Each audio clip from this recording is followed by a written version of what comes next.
Welcome to the Canadian Expat, where we continue on our journey speaking with Canadians that are living abroad so that we might gain a bit of inspiration, obtain some advice, and perhaps hear a few cautionary tales. Today, we go to Scotland.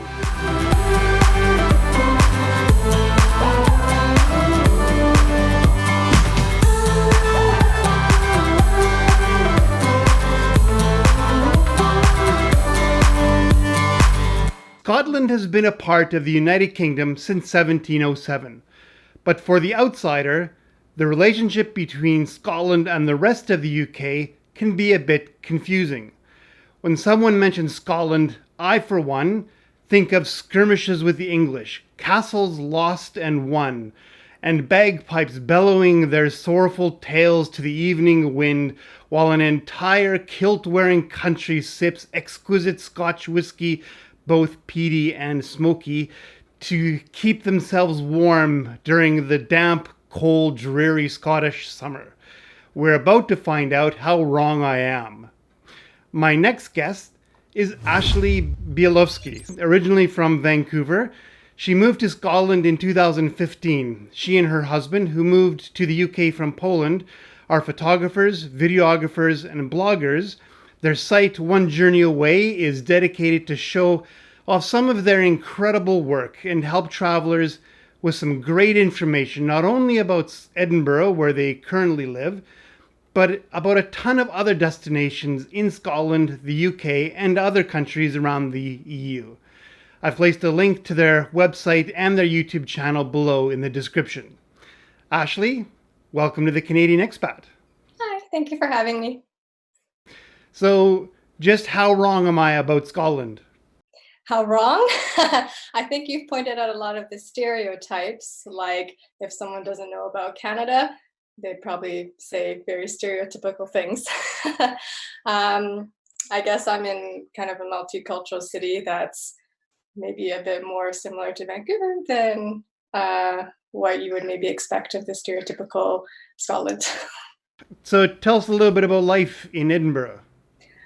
To be honest, it's not that much different from life in Vancouver in the kind of just everyday sense, I guess. You know, I go to work, I take the bus to work, I come home, I do all that kind of thing. I guess maybe, culturally there are slight differences, not huge differences, which is kind of good for me in the sense of, easing into like a different place.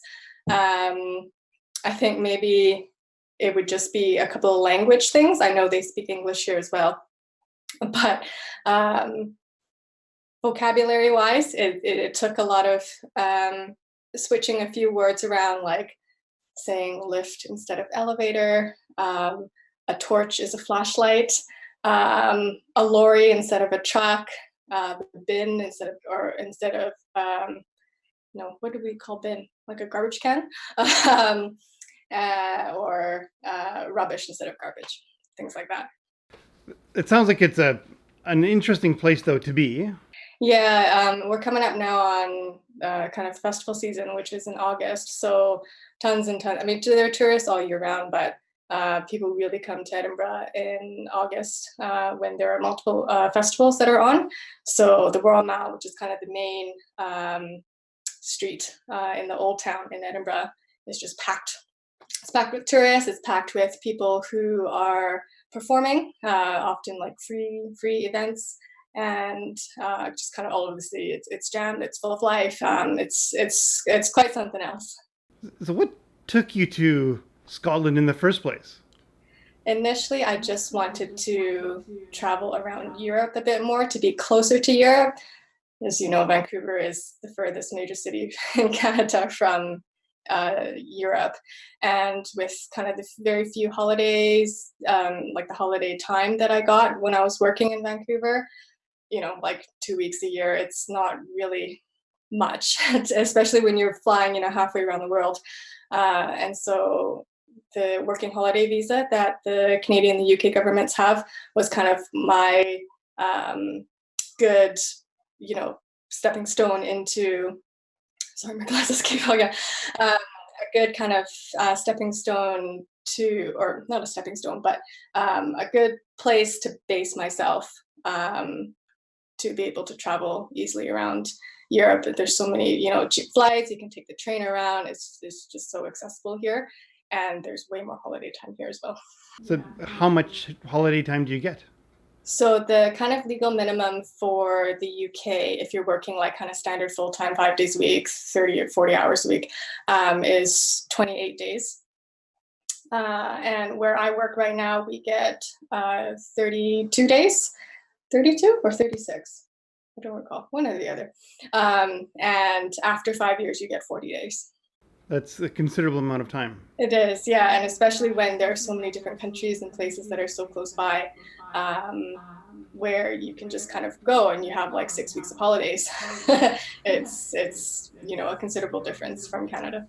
So this was back in 2015. So we're talking now almost 5 years, I guess. I came here towards the end of 2015, so almost 4 years. And you met your husband there. Yeah, the timing just worked out well. I mean, initially I moved with the kind of mindset that, I'm only going to be here for 2 years. And then just kind of near the beginning of the visa, when I moved, we met. And so just the timing worked out well that, we could kind of, start a relationship, have it be kind of long-ish enough, that we could like get married and allow me to stay and all that. Now, I know visas can be an issue, right? So you've got, for your sake, for yourself, you went to Scotland on the working holiday visa, and that's a 2-year visa. But I understand you were able to stay there longer than 2 years. Yeah. So what's that story about? Yeah. So it's quite difficult to stay. I mean, I think probably for most kind of Western countries, they make it as hard as possible for you to stay. So kind of my options were either to get married or to go back to school. I didn't want to go back to school. I didn't want to kind of fork out that money. I didn't have anything I really wanted to kind of officially study. And since we were kind of together already, that was kind of some people might think it's too soon, like, after a year, you're getting married already. But it was kind of the logical choice. It would have happened eventually. It's just it got pushed up for the sake of being able to stay together. And I think probably for a lot of people that, have met where they're from different countries, it might be something that they have had to do as well. So we got married.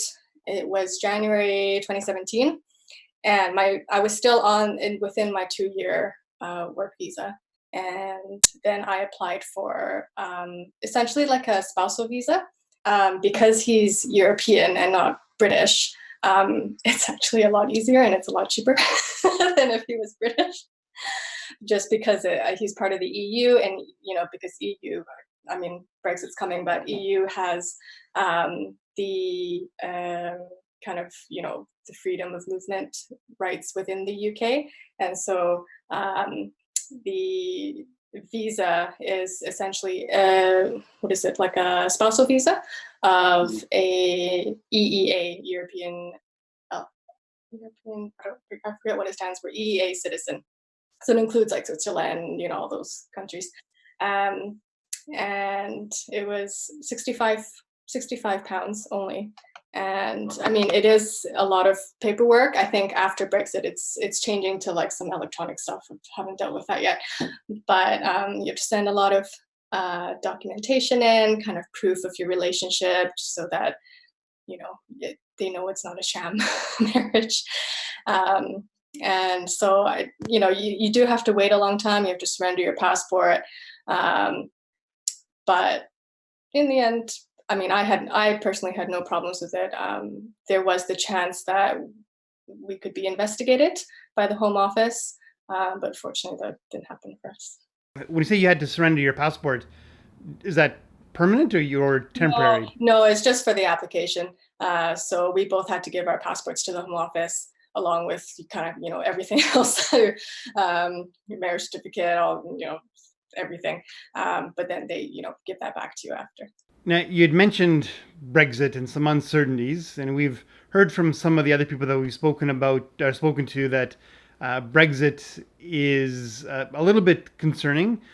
How about for yourself? How's Brexit fitting into your life in the UK? How are you foreseeing things changing in the future? For us, I mean, in terms of just like immigration wise, we're not overly concerned. My husband's a permanent resident already. He has his little document, as proof that he's a permanent resident.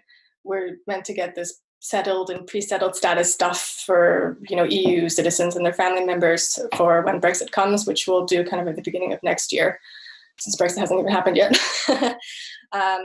But I mean, on a day-to-day basis, I don't think it'll affect us much. I know I've heard of like other people being told like, oh, go back to where you've come from and all that kind of thing. Fortunately, we haven't experienced any of that, thankfully. I don't know if it has to do with the fact that maybe Scotland's a bit more accepting than England. I don't know.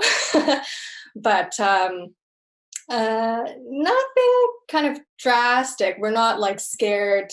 I mean, knock on wood, we're not scared that, oh, we're going to be told like, oh, you have to leave because you're, European or married to European, I'm not too concerned, just in terms of immigration type of stuff, everyday stuff like, flight prices or prices of like your groceries. I mean, that's kind of like a time will tell type of thing, depending on what they agree on with trade and all that kind of stuff. So, with the time that you've spent in the UK now, is there anything from home that you're missing? Sometimes I do miss some Asian food. Vancouver has a lot of, Chinese, Japanese food. My grandma always cooked. And here I'm kind of weary of trying, any places that are like, oh, Chinese takeaway, or, there's like some Japanese places, but I think they're more like British oriented, or like oriented for like British, taste buds. And I've tried a place called Yo Sushi here, and so I'm kind of skeptical about trying more kind of Asian food. I mean, that's the kind of thing I miss. Not much else though. I've found it pretty easy to kind of get into kind of the swing of things here, and I don't actually really get homesick. Do you get back to Canada often? Once a year at least. So we've been back since I've been here 15, 16, 17. Yeah, 4 times. We haven't been back since last August, but we're hoping to go back for Christmas this year, because we weren't there last year because I didn't have my passport because I was changing my name. Now, with the, I guess the operations that you're working with, of course, on the website, you've got your business going with your husband. Can you tell us a little bit about what you're up to with that? Yeah, so it's something we kind of just decided to start kind of at the beginning of this year. We've kind of been traveling since we first kind of met, essentially. Because at the time I thought I was only going to be here for 2 years. I was like, okay, go, go, go, use up all my holiday time and go travel. We've toned it down a bit now that, I know that I'm going to be here kind of indefinitely. But traveling is kind of the thing that we've been doing since we've been together. And so we're like, oh, we've been to like so many places. I've always liked taking photos. He's become kind of really interested in taking videos, and I've always liked writing. So I was like, oh, why don't we kind of just start something like a website, YouTube channel, that kind of thing, just mostly for like family and friends to kind of be more, I mean, not that we don't keep them up to date, but just to read more about what we've experienced in the places that we go. And we live in Edinburgh, we don't travel all the time, so even exploring Edinburgh, Scotland, places around Edinburgh, taking photos, videos, being our tips for how to make the most of your time in certain places, or what have you. I think it's just kind of a fun thing for us to kind of share our knowledge, I guess, for places that we've been, and within Edinburgh and Scotland as well. It's a great way to start. We spoke with not that long ago, Simon and Martina, it's a Canadian couple that are living in Japan. They have just over 1.5 million followers now on their YouTube channel. Yeah. And it started for them in an almost identical way as you are. And that's just as a way of educating family and friends back home about what they're up to. And it's grown into their full-time careers. They're both very busy just doing their YouTube channel right now, so which is fantastic. Is that somewhat of an aspiration for you too? Oh, we can hope, I guess. I know these things take time. They take a lot of work. It's not like an overnight thing where you decide to start a blog or a YouTube channel and woo, you get 1,000 subscribers or followers. But it's something that we're hoping to keep up, and just kind of we'll see where it goes. If it goes to that point where we've got thousands and thousands of subscribers and followers, and we can maybe turn it into a monetary thing, I don't think we can complain about that. With that, Ashley, thank you very much for joining us. Thank you so much for having me. It's been a pleasure. And thank you very much for watching. If you've enjoyed today's program, I'd invite you to hit the like button. Make sure you subscribe if you haven't already. And please comment below if you'd like to participate in one of these conversations. We'd love to be able to speak with you about your expat experience. Until next time.